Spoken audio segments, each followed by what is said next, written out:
Hari itu, dua murid Yesus berjalan menuju kampung Emmaus. Mereka tampak muram, berbincang tentang semua yang baru saja terjadi di Yerusalem.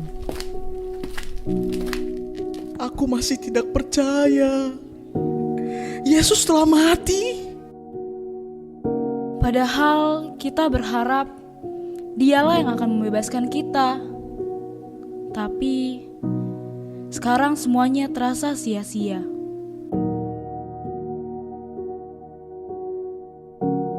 Saat mereka sedang berbincang, seseorang mendekat dan mulai berjalan bersama mereka. Apa yang sedang kalian bicarakan sepanjang perjalanan ini? Kamu satu-satunya orang di Yerusalem yang tidak tahu apa yang baru saja terjadi. Apa yang terjadi? Tentang Yesus dari Nazaret. Dia seorang nabi yang luar biasa, berkuasa dalam perkataan dan perbuatan di hadapan Allah dan semua orang. Tapi imam-imam kepala menyerahkan dia untuk disalibkan. Dan yang lebih aneh lagi, beberapa perempuan dari kami pergi ke kuburnya pagi-pagi buta, dan mayatnya tidak ada. Mereka bilang ada malaikat yang berkata bahwa dia hidup. Beberapa teman kami pun memeriksa, dan benar kubur itu kosong. Tapi mereka tidak melihat Yesus.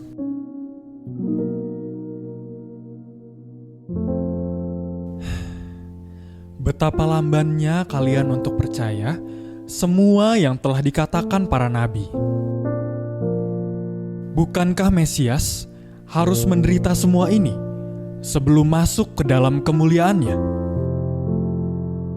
Kemudian Yesus mulai menjelaskan segala sesuatu tentang dirinya, mulai dari kitab Musa hingga kitab para nabi.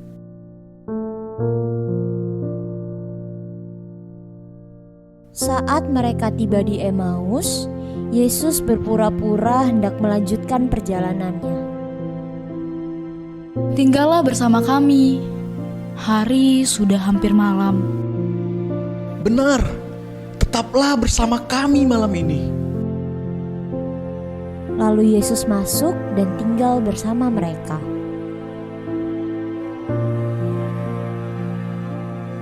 Saat duduk makan, Yesus mengambil roti, mengucap syukur, lalu memecah-mecahkannya dan memberikannya kepada mereka.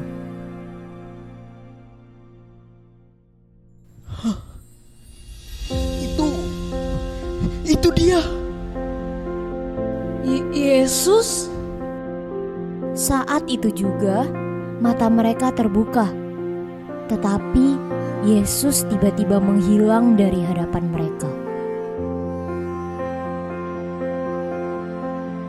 Bukankah hati kita berkobar-kobar saat dia berbicara dengan kita di jalan? Dan ketika dia menerangkan kitab suci kepada kita,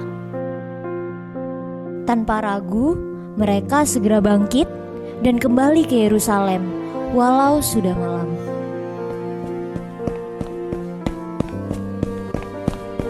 Sesampainya di Yerusalem, mereka mendapati ke-11 murid berkumpul. Tuhan benar-benar sudah bangkit. Dia menampakkan diri kepada Simon. kami juga melihat dia. Kami baru menyadari siapa dia saat dia memecahkan roti.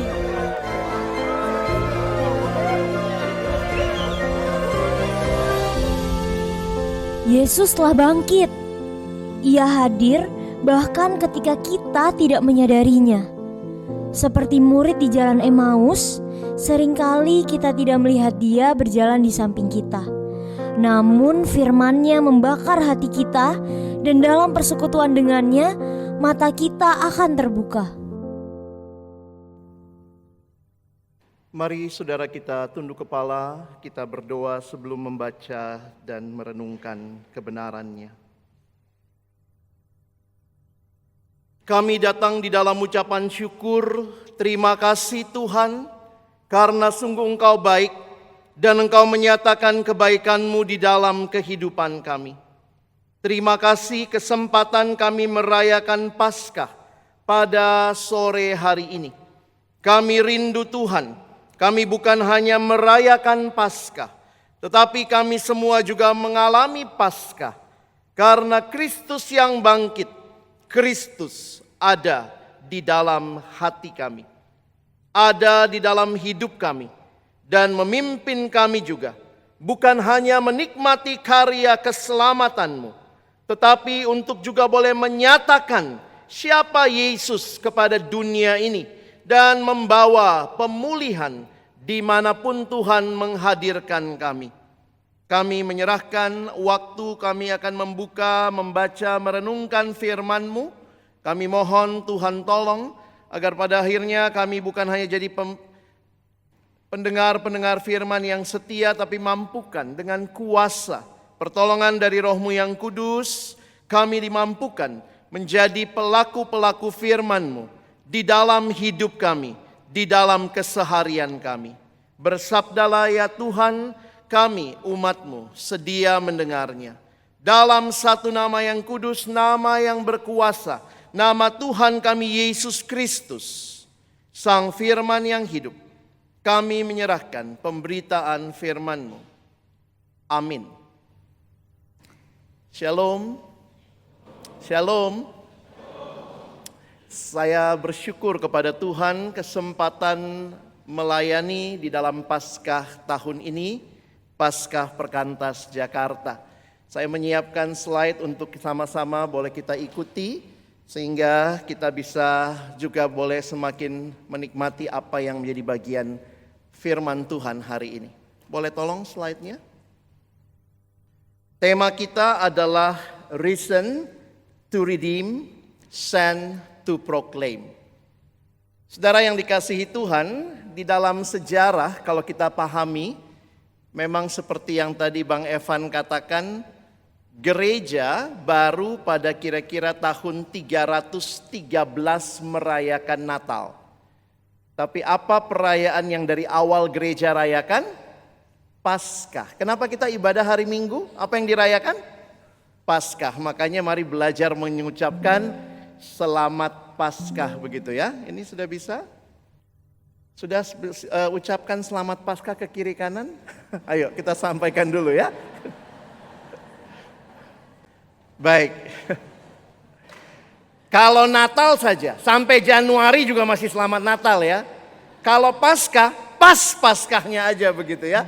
Biasanya seperti itu. Ini tadi datanya saudara ya. Tahun 313. Jadi kalau saudara rajin ibadah setiap hari Minggu, saudara satu tahun merayakan 52 kali Paskah.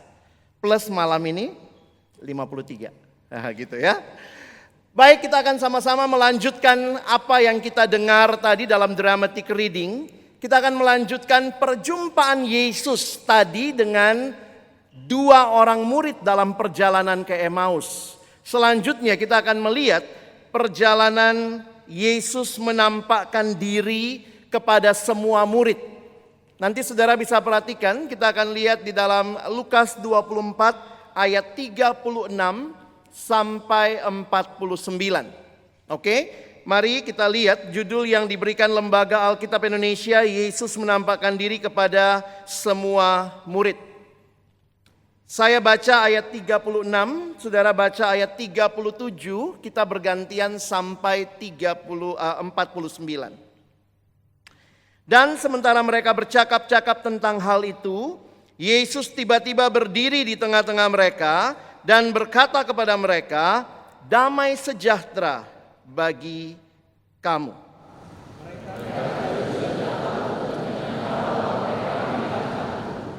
Akan tetapi ia berkata kepada mereka, "Mengapa kamu terkejut dan apa sebabnya timbul keraguan-raguan di dalam hati kamu?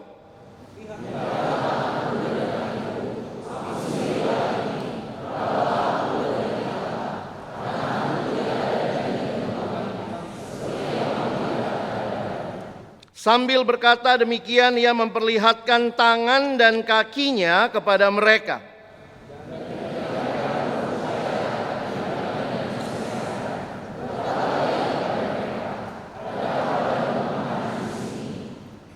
Lalu mereka memberikan kepadanya sepotong ikan goreng. Ia berkata kepada mereka, inilah perkataanku yang telah kukatakan kepadamu ketika aku masih bersama-sama dengan kamu, yakni bahwa harus digenapi semua yang ada tertulis tentang aku dalam kitab Taurat Musa dan kitab nabi-nabi dan kitab Mazmur.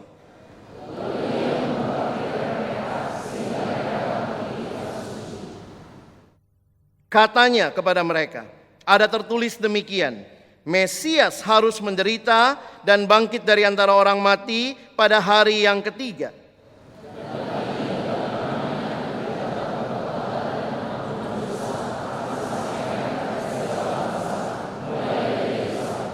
Kamu adalah saksi dari semuanya ini.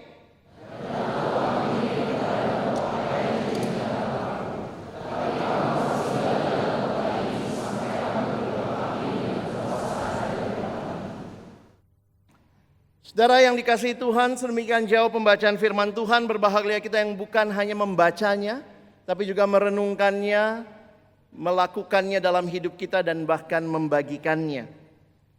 Saudara yang dikasihi Tuhan, hanya 2 kitab Injil yang mencatat tentang kelahiran Yesus.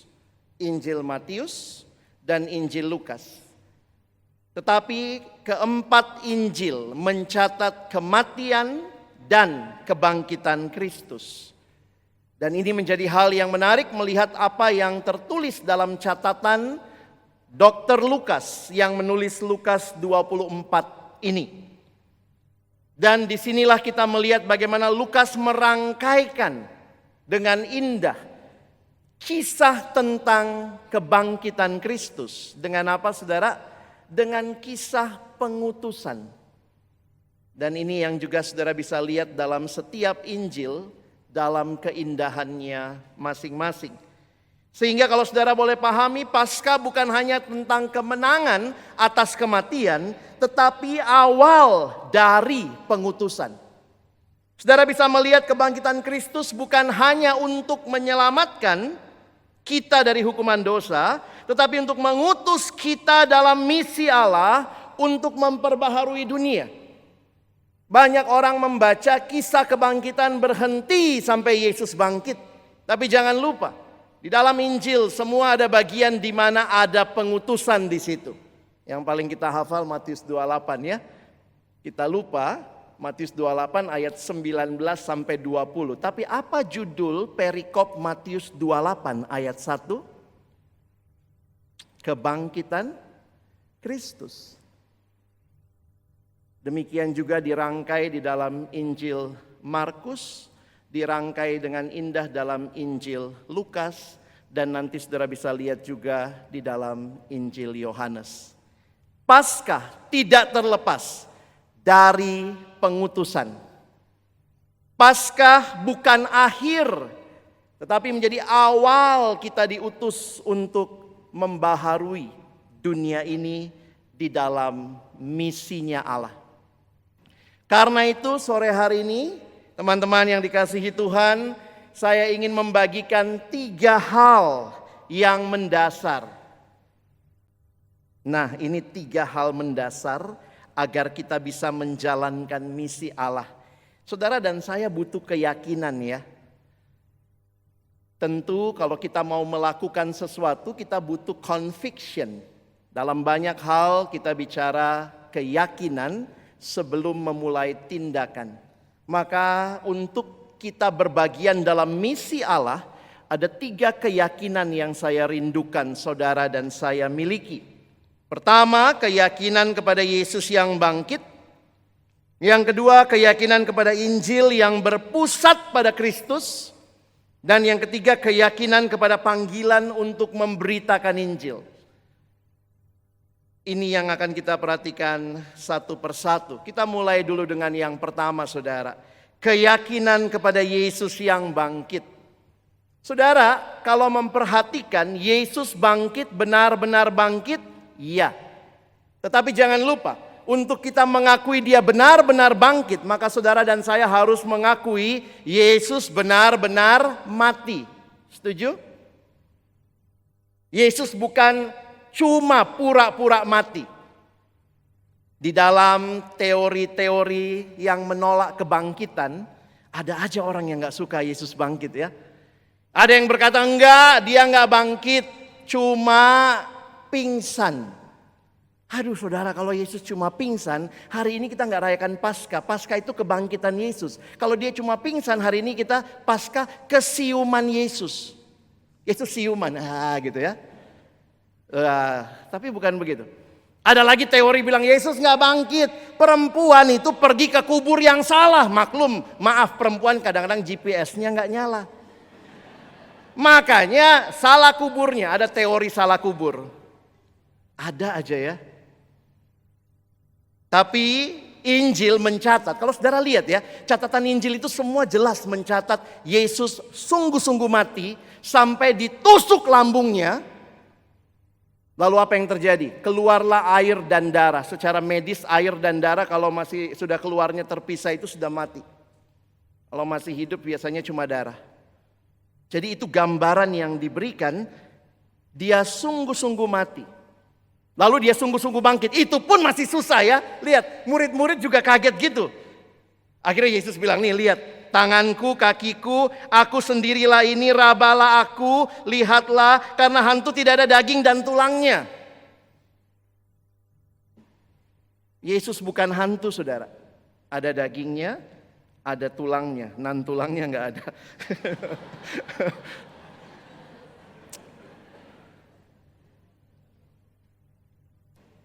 Lalu sambil berkata demikian ia memperlihatkan tangan dan kakinya kepada mereka. Lalu kemudian ada peristiwa makan ikan goreng, ya. Untungnya kita perjamuan kudus nggak pakai ikan goreng ya. Kalau pakai ikan goreng pasti kamu minta sambal juga. Supaya saudara ingat ya, itu beberapa makanan yang disebutkan. Makanan Alkitabiah, ikan goreng. Gitu ya, salah satunya. Jadi kalau saudara perhatikan, Yesus menunjukkan tubuhnya yang bangkit secara fisik. Dan meyakinkan murid-murid bahwa ia benar-benar bukan hantu, dia benar-benar hidup, itu bukan ilusi. Mengapa ini penting saudara? Di dalam catatan kemudian, Paulus menegaskan, lihat kalimatnya. Tanpa kebangkitan, iman Kristen sia-sia. Saudara bisa lihat di sebelahnya ayatnya. Dan jika Kristus tidak dibangkitkan, maka sia-sialah kepercayaan kamu. Dan kamu masih hidup di dalam dosamu. Itu yang menjadi akhir kalau Kristus tidak bangkit. Tapi karena Kristus bangkit, kita memiliki dasar yang kokoh untuk percaya akan kemenangan akhir atas dosa dan maut. Saudara dan saya punya keyakinan akan kemenangan akhir atas dosa dan maut. Dan bukan hanya itu. Karena dia bangkit, saudara dan saya disertai. Dia berjalan bersama kita. He walks with me and talks with me. A long life, narrow way. Kenapa? Karena dia Tuhan yang hidup. Dan dia tidak mati lagi. Dia sungguh-sungguh hidup. Siklus hidup manusia sederhana. Lahir, hidup, mati. Itu siklus hidup manusia. Lahir, hidup, mati. Tapi karena Kristus yang lahir, hidup, mati, bangkit. Maka kalau saudara dan saya percaya pada Kristus, cerita terakhir hidup kita bukan mati, tapi bangkit dan hidup selamanya. Dan inilah yang menjadi dasar keyakinan kita. Saudara, apapun pergumulan hidup kita, kalau kita bilang yang paling akhir, maaf, paling banter mati. Benar nggak? Ada orang kena penyakit berat paling banter, mati. Maaf, akhirnya itu banyak yang bilang, aduh mati juga ya. Aduh meninggal juga ya. Aduh ngeri banget ya, akhirnya mati. Tapi bagi kita yang percaya, ceritanya tidak berakhir di kematian, tetapi kehidupan. Dia bangkit. Sebab dia hidup, ada hari esok. Saudara, apapun pergumulan hidup, ingat baik-baik. Kadang-kadang kita putus asa. Kadang-kadang kita merasa, Tuhan engkau di mana? Tapi ingat, dia sudah bangkit, dia hadir, dia berjalan bersama saudara dan saya.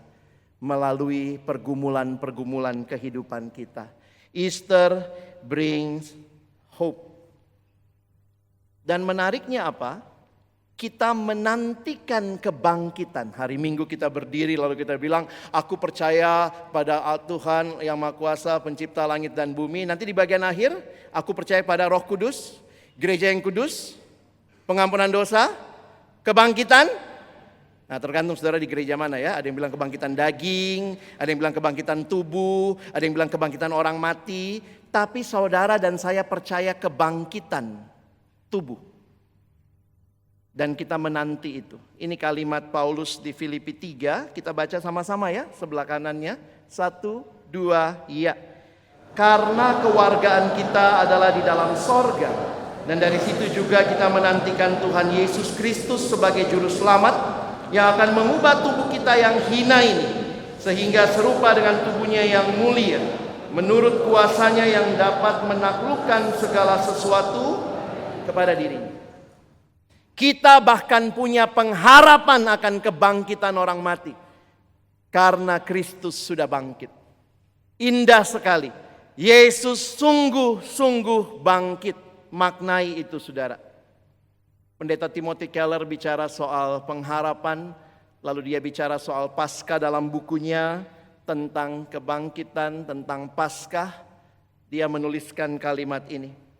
The resurrection means not merely that Christians have a hope for future, but that they have a hope that comes from the future. Dia Tuhan yang bangkit. Dan kita percaya itu. Dan kita akan menantikan kebangkitan. Saudara, ada satu bagian yang saya sering kali ingatkan kalau khotbah Paskah begini ya. Karena gini loh, kita kadang-kadang cara pikirnya begini. Yesus mati itu disalib, dia kalah. Habis karena kita kan sering bahasanya orang Kristen itu ya. Yesus menang, Yesus menang. Lalu kita pikir, oh mungkin Yesus pernah kalah. Benar gak? Oh, salib itu kekalahan. Nanti Minggu Paskah kemenangan. Saudara pernah berpikir begitu? Saudara pernah berpikir begitu? Berarti Yesusmu pernah kalah? Ya ingat loh, Yesus bukan timnas. Timnas pernah kalah, pernah menang. Yesus pernah kalah? No. Ini bahaya kalau kita punya pemahaman Yesusku sempat kalah, lalu kemudian dia menang. Oh tidak begitu. Dengar kalimat yang disampaikan pendeta John Stott. We are not to regard the cross as defeat and the resurrection as victory. Bukan begitu cara melihatnya. Loh, di mana Yesus menang? Di kayu salib ternyata. Jangan pikir salib itu kekalahan. Karena salibmu ku hidup, karena salibmu ku menang. Loh, kok bisa? Di mana ayatnya? Di sini ayatnya. Silakan saudara lihat, ingat-ingat, kita tidak baca semua, lihat yang merah-merahnya aja. Dengan memakukannya pada kayu salib, ia telah melucuti pemerintah-pemerintah dan penguasa-penguasa dan menjadikan mereka tontonan umum dalam kemenangannya atas mereka. Ini cara melihat, kalau orang dikalahkan di zaman itu, biasanya akan dilucuti dan akan dijadikan tontonan. Dan di mana itu terjadi? Paulus bilang, di kayu salib. Loh, kalau Yesus menangnya di salib, lalu apa itu Paskah? Nah, pendeta John Stott bilangnya begini. Rather, we have to see the cross was the victory won. And the resurrection, the victory endorsed, proclaimed, and demonstrated. Amin. Ingat, Tuhanmu, Yesusmu tidak pernah kalah. Amin. Banyak berdoa buat timnas ya. Karena mereka pernah kalah, tapi juga pernah menang ya. Yesus tidak pernah kalah. Karena itu kalau saudara berjalan di jalan kemenangannya, ini pertanyaan buat kita ya. Apakah saudara benar-benar percaya Yesus bangkit? Dan bagaimana hal itu mengubah hidup saudara dan saya? Cara kita belajar kalau kamu siswa, mahasiswa, cara kita bersahabat, berteman, cara kita bekerja kalau saudara adalah alumni. Apakah kebangkitan Yesus membawa perubahan? Dan ini yang harus kita miliki kalau kita mau bermisi. Kita harus percaya, yakin Yesus benar-benar bangkit. Karena itu dalam pekerjaan saudara jangan menyerah. Selalu ada harapan. Tidak mentok saudara ya, waktu aduh ini susah itu susah, percaya Tuhan akan buka jalan bagi kita. Dan Tuhan bahkan sudah mendahului kita di jalan-jalan yang Dia siapkan bagi saudara dan saya. Keyakinan yang kedua, saudara, kita perlu yakin sama beritanya, yaitu Injil yang berpusat kepada Kristus. Sedikit saudara coba perhatikan di dalam bagian yang kita baca tadi, Yesus sampai membuka pikiran mereka. Coba lihat ya, ayat 44, ayat 45, lalu Ia membuka pikiran mereka sehingga mereka mengerti kitab suci. Waduh, ini kok bisa ya? Murid-muridnya ini bukannya sudah bareng Yesus, sudah banyak tahu, tetapi Yesus mengajak untuk mereka lihat kitab suci. Jadi habis Yesus bangkit, apa yang Dia lakukan? PA. Ya, habis Yesus bangkit PA mereka. Dan PA-nya mau mengarahkan lebih dari sekadar membuktikan kebangkitan Kristus. Yesus membuka pikiran murid-muridnya untuk memahami kitab suci sebagai satu cerita besar. Nah, ini cukup menggelisahkan saya, makanya saya coba pelajari agak dalami bagian ini. Kenapa sebelum mereka pergi, karena kan nanti diutusnya di ayat bawahnya. Tapi sebelumnya Yesus buka pikiran mereka untuk mengerti bahwa semua itu pusatnya pada Yesus. Dan kalau saudara perhatikan itu juga yang terjadi di jalan ke Emmaus. Saudara tadi dengar kisahnya? Di jalan ke Emmaus di ayat 27, kepada dua murid di jalan ke Emmaus, itu Yesus karena udah deket ya langsung bisa ngomong, bodoh kamu.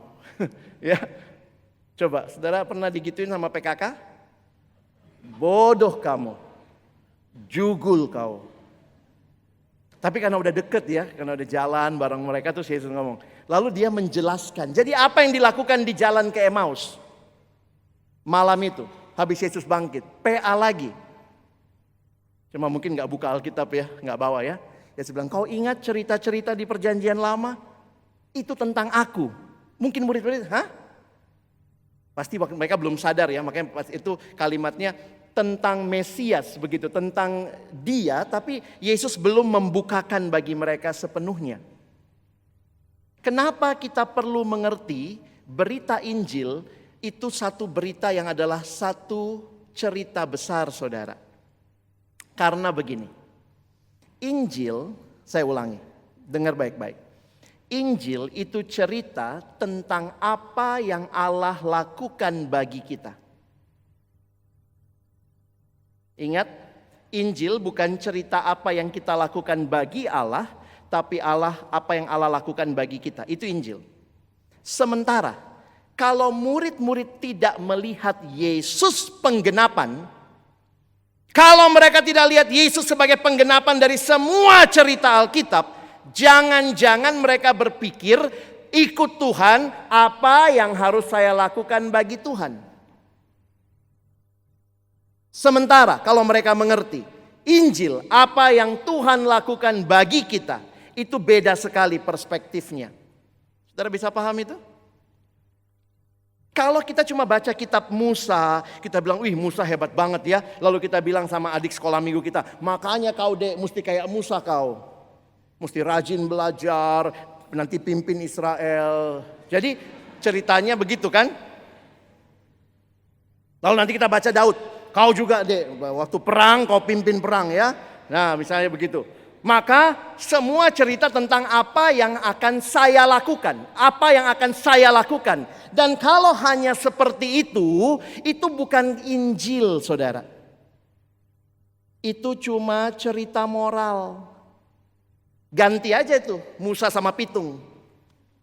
Kau tahu pitung dek, dia melawan penjajah. Maka kau harus jadi kayak pitung. Kalau cerita-cerita cuma berhenti di tokohnya, ganti Pangeran Diponegoro. Kau mesti kayak Pangeran Diponegoro dek, naik kuda, nanti kau pergi kemana-mana karena fotonya selalu naik kuda dia ya.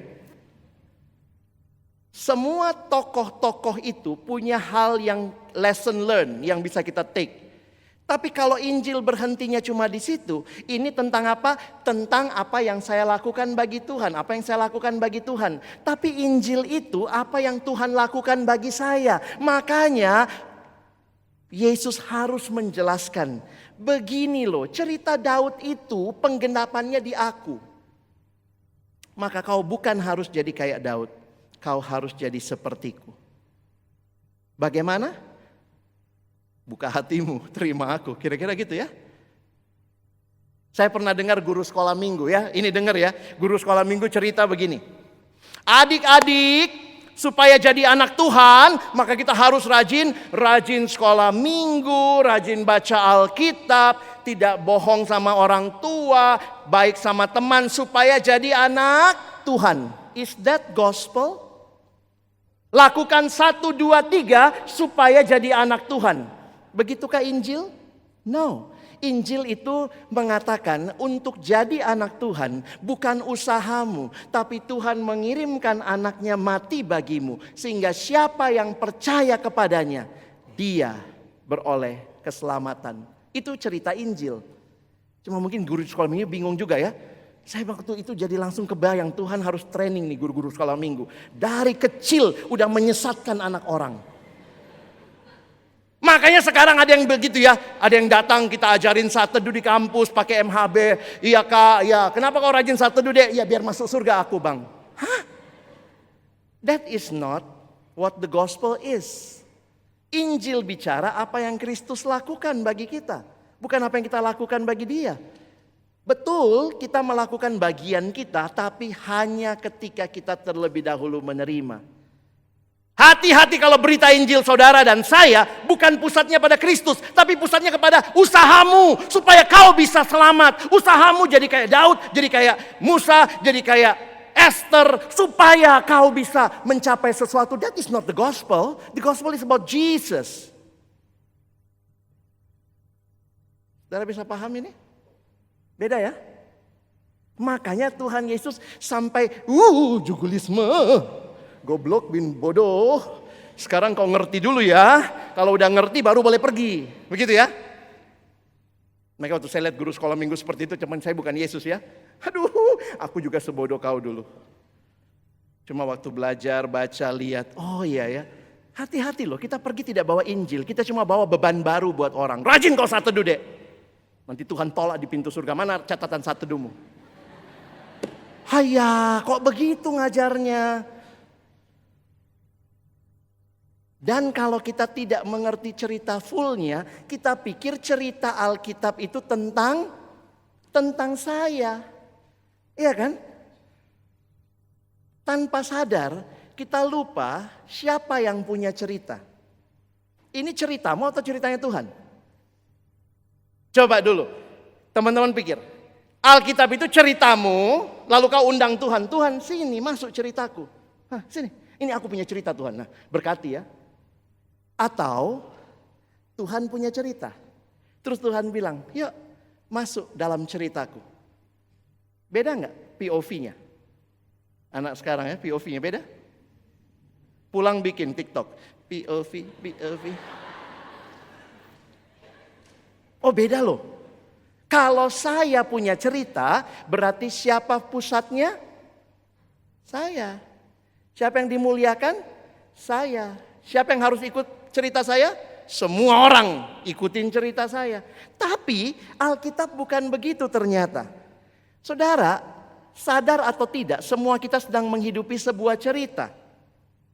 Dan ternyata Allahmu, Allahku punya cerita. Tuhan punya big story. Karena itu waktu kau mau tahu kenapa kau di sini, tanya sama Tuhan. Bukan tanya sama zodiak minggu ini. Kenapa aku di sini Pisces kau, ikan kau, awas kau basah. Enggak gitu ya. Tanya sama Tuhan, Tuhan kenapa saya ada?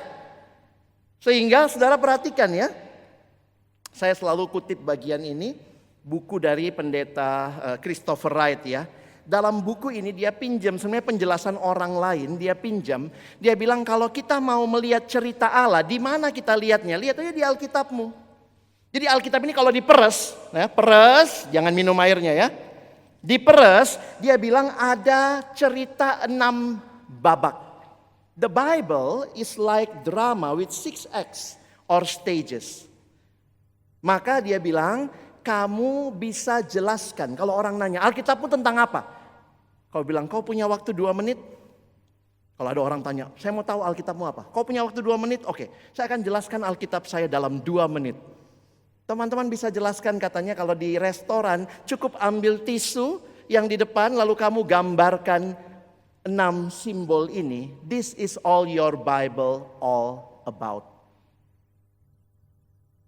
Panah ke bawah. Alkitab dimulai dengan creation. Lalu terjadi pemberontakan ya. Fall. Lalu terjadi Tuhan kasih promise. Dan itu digenapi di dalam redemption. Saudara dan saya hidup di nomor berapa? Kita nomor berapa? Karena itu yang 6 itu kan pasti itu Yesus datang kedua kali ya, new creation ya. Kita hidup nomor 5, yakin? Ada yang bilang di nomor 2. Aku sebelah ular bang waktu itu, cuma gak sempet selfie. Gitu ya. Nomor 5 ini apa? Nah, pendeta Christopher Wright bilang nomor 5 ini judulnya mission. Jadi, sembari kita menunggu Yesus datang kedua kali, kita ada dalam misinya Allah. Lihat, ini ceritanya siapa? Ceritanya Allah. Lalu Allah undang kita masuk di nomor 5. Ini bukan ceritamu. Ini ceritanya Allah. Hidup kita adalah suatu cerita besar, suatu cerita dalam cerita besar Allah. Jadi kita sadar kita ada di sini karena apa? Ada rencana Allah. We are here for a reason. Tuhan bukannya kurang mainan, gak ada kerjaan bikin Alex. Gak ada begitu. Tapi Tuhan punya rencana. Nah, perhatikan kalimat ini. Dengan memahami God's big story, kita seharusnya mengerti bahwa seluruh keberadaan kita, kehidupan kita, keluarga, studi, pekerjaan, dan lain-lain bukanlah tanpa arti atau tanpa sebab. You are on God's story. Jadi kalau lihat ceritanya, ini ya, akhirnya di mana? New creation ya. Jadi kalau teman-teman pelajari baik-baik, saya sampai tulis begini ya. God's big story bukan hanya tentang masuk surga.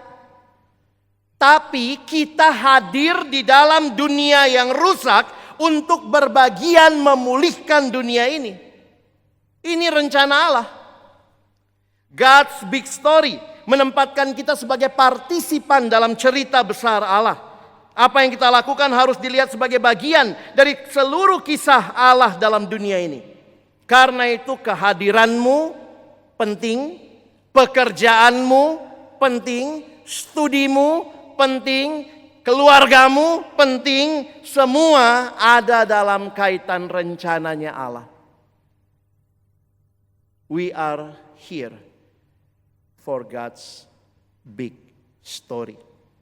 Makanya pantas ya, Yesus sampai buka pikiran mereka, ngerti dulu. Ini bukan cuma cerita kau masuk surga, tidak. Tapi ini cerita tentang bagaimana keseluruhan Alkitab digenapi di dalam aku. Dan aku datang supaya kamu selamat, tapi keselamatan itu bukan akhir. Kamu harus masuk lebih jauh di dalam satu upaya membangun dunia milik Allah. Sampai aku datang kedua kali.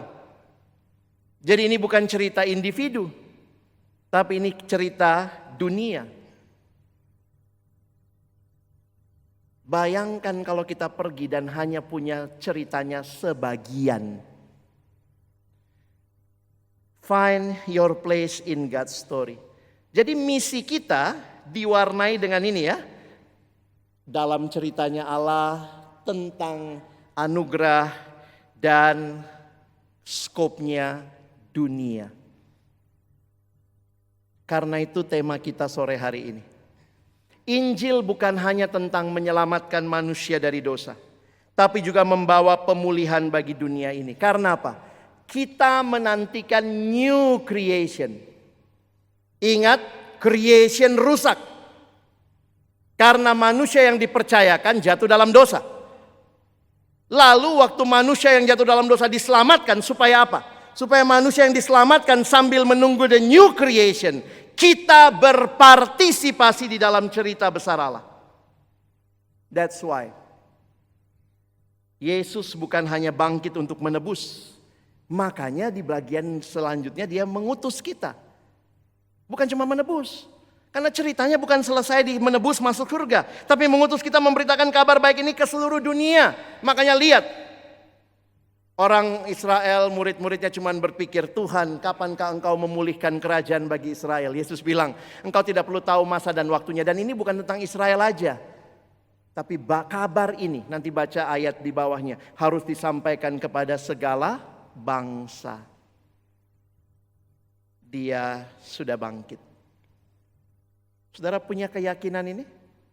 Saudara punya berita yang benar? Yang terakhir, kita perlu yakin panggilan untuk memberitakan Injil. Jadi saya sekarang membingkai pemberitaan Injil bukan hanya tentang menyelamatkan jiwa, itu pasti penting. Tetapi jiwa yang diselamatkan dibawa dalam ceritanya Allah untuk membaharui dunia milik Allah. Itu Yesus membingkai mereka sampai dengan tegas harus mengatakan, ini semua tentang aku. Dan waktu Yesus sudah buka pikiran mereka, dia berkata, kamu adalah saksi dari semuanya ini. Tapi mereka tidak bersaksi sendiri. Tuhan menjanjikan kuasa dari tempat yang tertinggi. Siapa itu? Pribadi Roh Kudus. Kadang kita suka nyanyi lagu itu ya. Urapi kami Tuhan dengan kuasa Roh Suci. Berikan hati yang terbeban dan penuh kasih ilahi. Penuhi kami dengan kuasa dari tempat yang tertinggi. Itu siapa? Ini ayatnya. Roh Kudus. Ya. Yesus berjanji mereka akan menerima kuasa Roh Kudus sebelum mereka diutus ke seluruh dunia. Itulah Kisah Rasul 2, peristiwa Pentakosta. Sehingga kalau saudara mengerti ini, setiap orang Kristen yang mengalami kebangkitan Kristus, kita itu misionarisnya Allah di setiap tempat di mana Allah tempatkan kita. Kesaksian sejati tidak terlepas dari hidup sehari-hari. Hidup kita adalah khotbah yang dibaca dunia. Mungkin dunia tidak masuk ke gereja, tapi waktu engkau hadir di sekolahmu, engkau hadir di kampusmu, di fakultasmu, di ruang kelasmu, engkau hadir di ruang pekerjaanmu, dunia sedang membaca khotbah dari orang yang mengalami kebangkitan Kristus. Saya sengaja meminta kita melihat dramatic reading tadi dari Lukas 24. Waktu saya persiapan ini, salah satu buku yang menginspirasi saya adalah buku tulisan dari satu mentor kami bernama Bapak Vinod Ramachandra. Judulnya God's Calling and the University. Di dalam buku ini, dia merefleksikan Lukas 24 perjalanan ke Emmaus. Dia mencoba melihat bagaimana seharusnya penginjilan kita. Saya coba bagi sebentar untuk saudara bisa pahami. Dia mengatakan perhatikan penginjilan yang bisa kita teladani dari pola perjalanan ke Emmaus, saudara. Di Emmaus, Yesus hadir di tengah luka dan kecewa. Dan kalau kita menirunya hari ini, penginjilan kita harus dimulai dari kehadiran penuh empati di tengah dunia yang kehilangan harapan. Masih ingat 2 murid? Memang salah satu sejarah mengatakan kemungkinan mereka suami dan istri. Mereka berjalan, dikatakan itu perjalanan 7 mil. Bahasa kalau kita lihat terjemahan lain yang memakai kilometer, kira-kira 11 kilometer. Dari Yerusalem turun, karena Yerusalem terletak di atas bukit. Jadi dari Yerusalem mereka turun, dan dalam turunnya mereka itu, mereka ngobrol juga tentang emosi yang menurun. Mereka kecewa. Karena apa? Mereka berharap. Makanya ada kalimat, kami dulu berharap, kami dulu berharap. Tapi mereka tidak menemukan harapan mereka karena mereka pikir Yesus mati. Banyak orang hari ini juga mungkin berkata, saya berharap. Dunia punya banyak harapan, saudara. Penginjilan kita harusnya dimulai bukan sekadar dengan jawaban, tetapi dengan hadir di tengah mereka yang berkata, kami dulu berharap. Kita dipanggil untuk hadir sebagai sahabat yang mendengar luka mereka. Mungkin karena banyak metode penginjilan kita dari barat. Metode barat itu penginjilan dilakukan, kau diam saya ngomong. Kau kan yang diinjili, saya ngomong. Apa? Diam kau, Yesus mati bagimu. Saya mau tanya, enggak ada tanya-tanya, dengar dulu.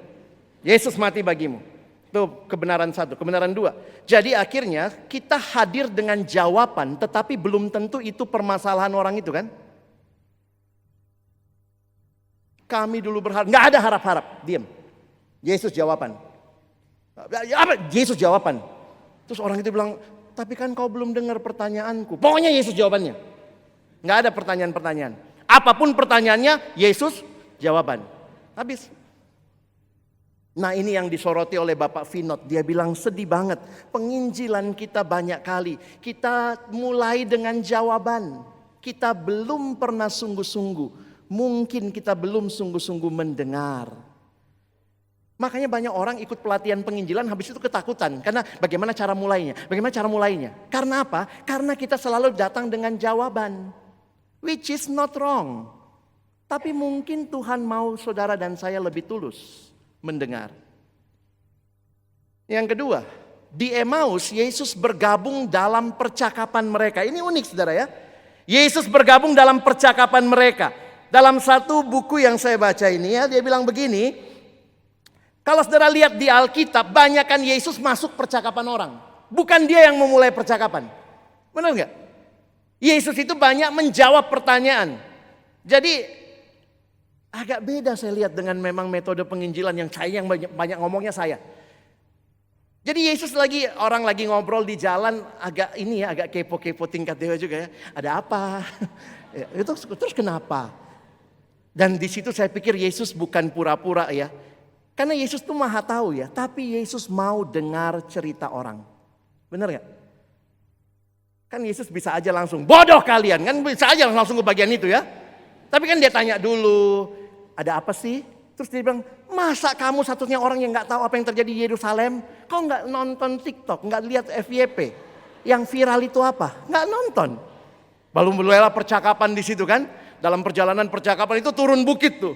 Turun bukit mereka mungkin begitu, aduh kamu sih gak dengar, kami dulu berharap.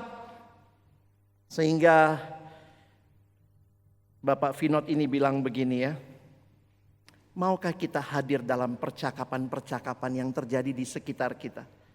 Di sekitar ruang kelas kita, di sekitar laboratorium di mana saudara praktikum, di sekitar ruang kerja, mulai dengan dengarkan percakapan orang-orang, nimbrung dalam percakapan itu. Penginjilan tuh gak susah. Aduh saya mau nyampein Yesus, gimana ya zat kimia ini? Oh kalau zat kimia ini kau minum mati, yakin gak kalau kau mati masuk surga? Akhirnya kita cuma sibuk dengan jawaban kita lupa. Jangan-jangan orang ini memang tulus mau bertanya. Penginjilan kita berani mendengarkan, berani mengajukan pertanyaan tajam. Dan dari dalam percakapan yang nyata dan mempercayai Tuhan untuk mengarahkannya kepada Kristus. Tentu dalam kita bercakap-cakap. Waktu mungkin dia bilang sekarang susah banget ya bertahan kerja. Sekarang sulit banget ya ekonomi. Sekarang begini.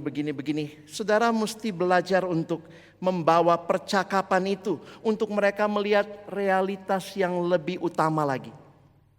Yaitu Kristus. Tapi Yesus masuk dalam percakapan orang. Kenapa kita susah menginjili? Karena kita selalu mau datang dengan jawaban kita. Kita nggak ikut bercakap-cakap dengan pertanyaan-pertanyaan zaman ini. Di Emmaus, Yesus dikenali saat memecahkan roti. Hari ini penginjilan membutuhkan keramah tamahan dan tindakan nyata yang menyerupai Kristus. Dalam budaya Asia, makan bersama itu bukan hanya tanda yang umum, tidak pernah makan sendiri. Kalau budaya Asia begitu, makan selalu itu komunal dan itu menunjukkan solidaritas. Makanya Yesus dikecam karena makannya sama orang berdosa. Dan anggap itu ya, selalu makan sama orang berdosa, makanya dibilang dia sekumpulan dengan orang berdosa. Makan itu menunjukkan solidaritas. Menarik sekali Pak Vinod ini bilang begini ya. Mereka tidak terbuka matanya waktu PA membuka pikiran, tetapi terbuka matanya waktu terjadi komunitas yang dalam.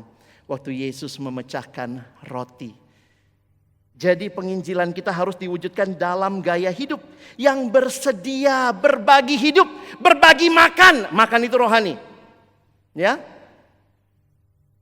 Yuk makan-makan. Di situ kita berbagi. Ya memang Pak Vinod ini cukup subversif ya. Dia bilang, apakah saudara di kampusmu berani makan satu meja dengan teman-teman yang dikenal playboy? Berani kak kamu makan sama teman di kantor yang adalah musuh semua orang? Berani kak kamu makan bersama dengan orang-orang yang dipinggirkan, terpinggirkan, termarginalisasi? Karena makan itu menunjukkan penerimaan. Dan jangan-jangan kita takut makan dengan mereka. Karena kita mau menjaga saya orang kudus. Di situ Injil menjadi nyata dan dapat dikenali. Di Emmaus setelah mengenal Yesus, dua murid ini segera kembali ke Yerusalem. Saudara, itu jalannya 7 mil waktu itu, 11 kilo kan gak pakai Air Asia zaman itu ya. Itu naik apa? Jalan kaki. Turun. Begitu mereka berjumpa dengan Kristus, matanya terbuka. Alkitab mencatat malam itu juga langsung kembali. Wow, ngeri ya, hebat banget. Perjumpaan dengan Yesus, kembalinya jangan lupa. Kalau perginya turun, kembalinya naik. Mereka bukannya lagi makan karena lapar dan sudah malam. Perjalanan malam itu bahaya. Tapi hari itu perjumpaan dengan Kristus membawa sukacita. Mereka kembali mendaki 11 kilometer. Tidak jadi masalah. Perut mungkin belum sempat makan sepuasnya. Bahkan mungkin sudah begitu capek. Tapi mereka berkobar-kobar. Memberitakan Injil. Memberitakan kabar sukacita. Hari ini penginjilan kita adalah buah dari perjumpaan dengan Kristus yang mengubah arah hidup. Kalau saudara belum alami itu, mungkin saudara juga akan sulit dipaksa memberitakan Injil. Enggak ngalamin. Tapi kalau saudara mengalami, penginjilan kita bukan suatu beban, tapi luapan dari hati yang dibakar oleh firman dan mata yang terbuka oleh kebenaran. Kita diutus kembali bukan sekadar kewajiban, karena cinta. Katanya cinta itu mengubah kewajiban jadi kerinduan. Coba yang minta pacarmu. Abang ke bulan bang. Ya. Coba yang minta orang yang kita sayang ya. Ke bulan pun abang pergi. Gitu ya. Jadi waktu saya melihat, kalau kita mendefinisikan penginjilan secara sederhana saudara. Mungkin kita bisa bilang begini ya. Apa itu penginjilan? Penginjilan bukan proyek. Tapi perjalanan bersama Yesus yang bangkit di dunia yang penuh luka. Perkantas punya visi menghasilkan siswa, mahasiswa menjadi alumni yang menjadi berkat di tengah keluarga, gereja, dan masyarakat. Saya mau pertajam visi itu sore ini karena terlalu klise. Jadi berkat di tengah keluarga, gereja, masyarakat, bangsa, dan negara. Apa itu? Pastor Vinod ini, Pak Vinod ini kasih sedikit penajaman untuk visi kita. Kita butuhkan 4 jenis murid. Mari yang pria baca sebelah kiri ya. 1, 2, ya. Murid Yesus yang hadir bagi mereka yang terluka dan kehilangan harapan. Menemani mereka dalam perjalanan hidup dan dengan kasih mengarahkan mereka kepada Kristus yang hidup. Kita butuh orang-orang yang dibina di perkantas ini. Siswa, mahasiswa, alumni yang benar-benar hadir bagi orang lain. Bukan cuma teori. Yang perempuan, 1, 2, ya.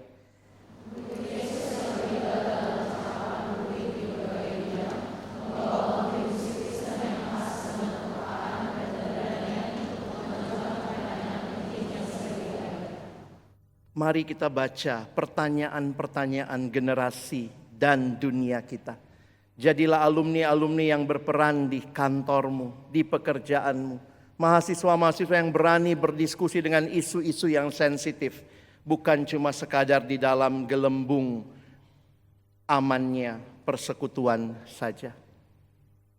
Ini kalau kita mau jadi berkat. Murid seperti apa? Mohon teman-teman siswa mahasiswa bacakan. 1, 2, ya.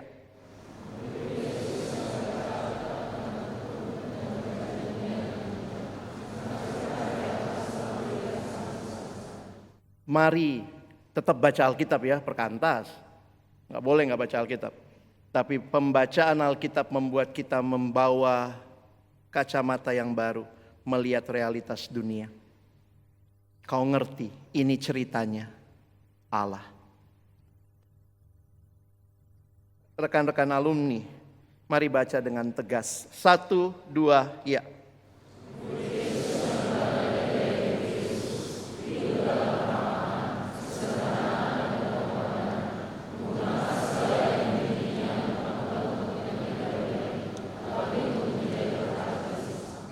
Maukah kita tidak memiliki banyak aset demi kerajaan Allah boleh dibangun? Maukah kita tidak sekadar cari kenyamanan, jadi alumni yang menimbun harta yang mungkin waktu saudara meninggal cuma jadi bahan pertengkaran anak-anak? Maukah saudara jadi orang-orang yang berpikir dengan tajam bagaimana kerajaan Allah bisa dibangun, bukan cuma kerajaanmu? Alumni seperti ini yang kiranya siswa seperti ini, mahasiswa seperti ini, alumni seperti ini yang kita rindukan ketika berjumpa dengan Kristus yang bangkit, hidupnya berubah. Perkantas mau jadi berkat, alami Kristus yang bangkit. Saya tutup dengan sebuah kutipan. Kutipan ini menolong kita menyadari di mana kita harus hadir. Kadang-kadang kita pikir kita sudah berperan di persekutuan di gereja, itu baik, kita butuh. Tapi ternyata di mana kita harus hadir?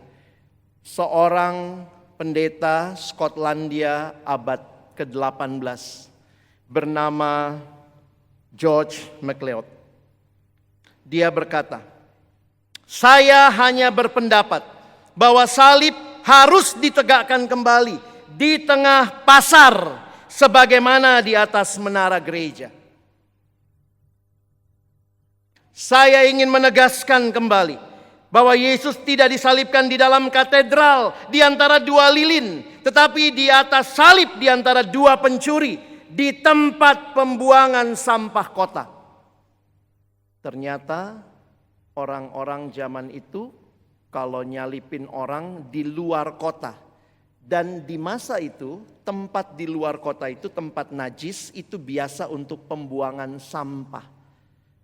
Jadi kalimatnya di antara 2 pencuri di tempat pembuangan sampah kota. Di mana lagi Yesus disalib? Di persimpangan jalan yang begitu kosmopolitan, sehingga gelarnya harus ditulis dalam 3 bahasa. Bahasa Ibrani, Latin, dan Yunani. Itu catatan Injil Yohanes. Yesus itu go internasional, saudara.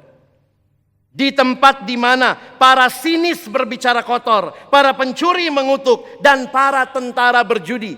Di situ Yesus disalib.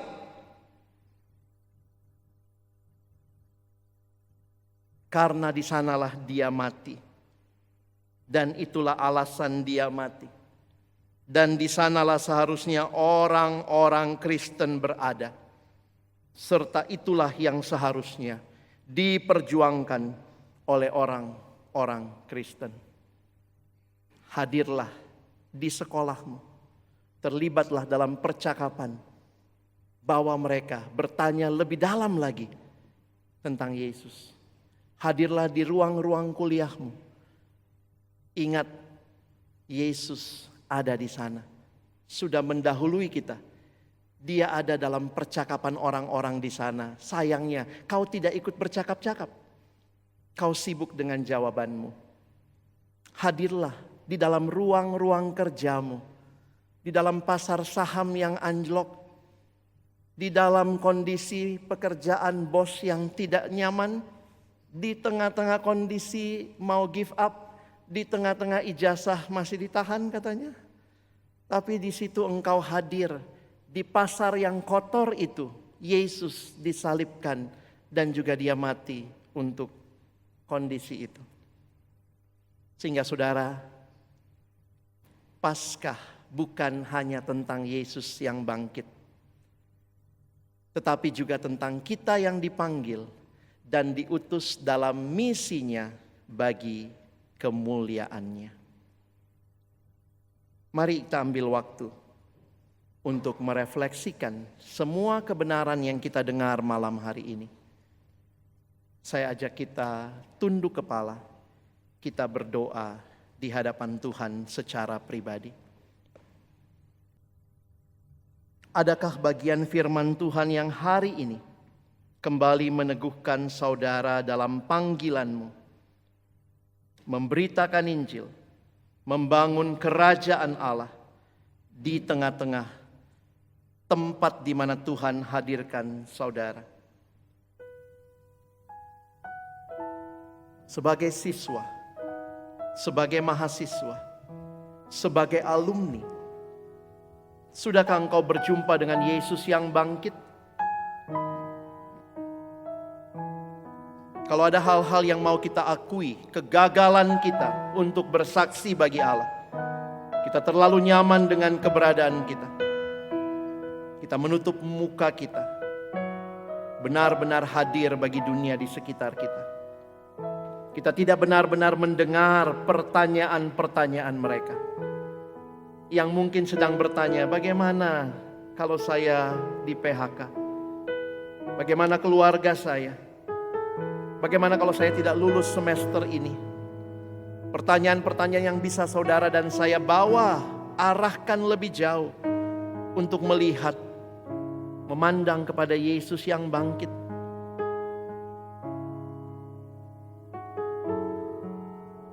Mari ambil waktu ini berdoa. Kalau ada komitmen-komitmen pribadi yang kita buat, melalui profesiku Tuhan, aku mau lebih lagi menjalankan misi Allah memulihkan dunia ini. Melalui kehadiranku sebagai siswa mahasiswa, aku rindu Tuhan benar-benar peduli dengan lingkungan di sekitarku. Benar-benar terlibat dan rindu membawa mereka datang dan mengenal Kristus yang bangkit.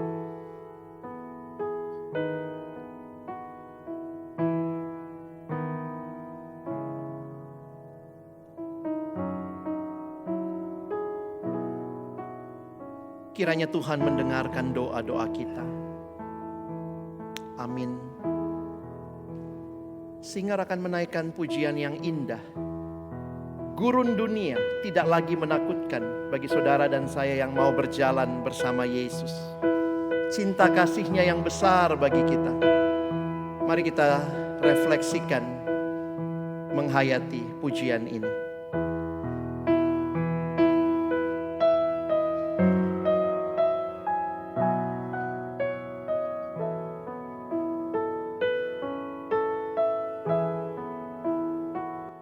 cinta kasih-Nya besar pada kita, cawan murka-Nya diminum anaknya, belenggu dosa tiada lagi kuasanya, terbukalah jalan selamat jiwa kita. Puji syukurku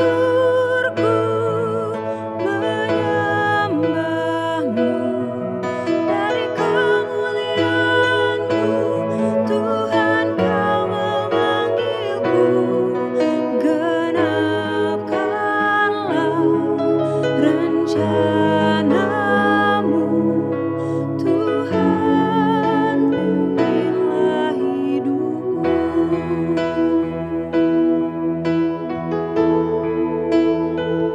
Gurun dunia tak lagi menakutkan,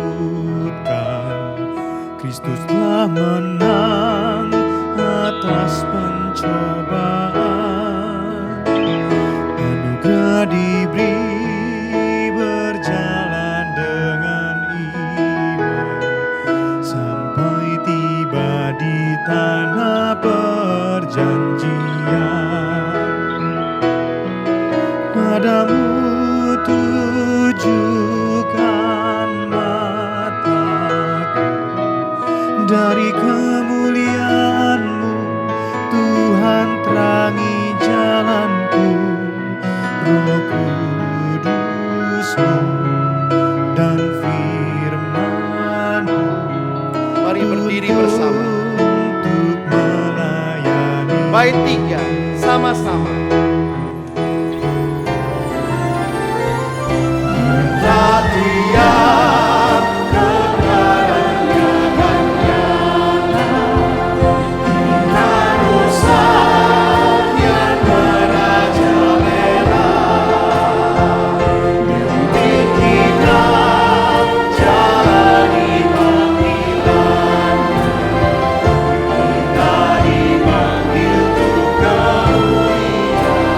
Biarlah segenap kami, biarlah segenap kami berseru, utus kami umat-Mu, memberitakan Injil-Mu, mengerjakan panggilan-Mu, nyatakan. Biarlah segenap kami berseru, biarlah segenap kami berseru, utus kami umat-Mu, memberitakan Injil-Mu, mengerjakan panggilan-Mu, nyatakan mengerjakan panggilan-Mu, Mengerjakan panggilan-Mu, nyatakan kemuliaan-Mu. Kita berdoa, kiranya pujian ini merangkum kerinduan kami. Biarlah segenap kami berseru, Tuhan, utus kami umat-Mu, memberitakan Injil-Mu, mengerjakan panggilan-Mu, dan menyatakan kemuliaan-Mu. Terima kasih, Kristus yang bangkit, Engkau mengutus kami, mengerjakan panggilan-Mu, menyatakan kemuliaan-Mu. Dalam nama Yesus kami bersyukur. Amin. Silakan duduk.